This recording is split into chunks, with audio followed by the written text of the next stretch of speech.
ఎప్పుడైనా spider cinema first look వస్తుందా అంటూ మహేష్ బాబు అభిమానులందరూ చాలా రోజుల నుండి వెయిట్ చేస్తున్న సంగతి తెలిసిందే. అయితే ఎన్నిసార్లు ఎన్ని డేట్లు వచ్చినా కూడా లుక్ మాత్రం బయటికి రావట్లేదు. టైటిల్ అఫీషియల్ గా చెప్పట్లేదు, పోస్టర్లు రిలీజ్ చేయట్లేదు, టీజర్లు యూట్యూబ్ లో పెట్టట్లేదు. అయితే ఎట్టకేలకు మురుగదాస్ డైరెక్షన్ లో వస్తున్న ఈ cinema teaser and poster release కు ఒక డేట్ దొరికినట్లు తెలుస్తోంది.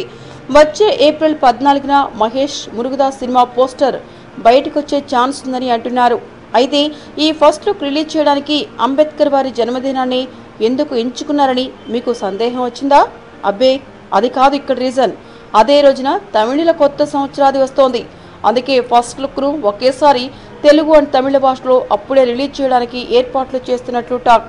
ఏదేమైనా కూడా తెలుగువారి ఉగాదికి ట్రీట్ ఏమి ఇవ్వకుండా ఇలా తమిళ సంవత్సరాదికి ఫస్ట్ లుక్ అంటే మాత్రం ఇక్కడ ఫ్యాన్స్ కాస్త హర్ట్ అవుతారని చెప్పాలి. చూద్దాం అసలు ఈ డేట్కైనా నిజంగానే ఫస్ట్ లుక్ వస్తుందో రాదో. ఏంటండి, వీడియో నచ్చిందా?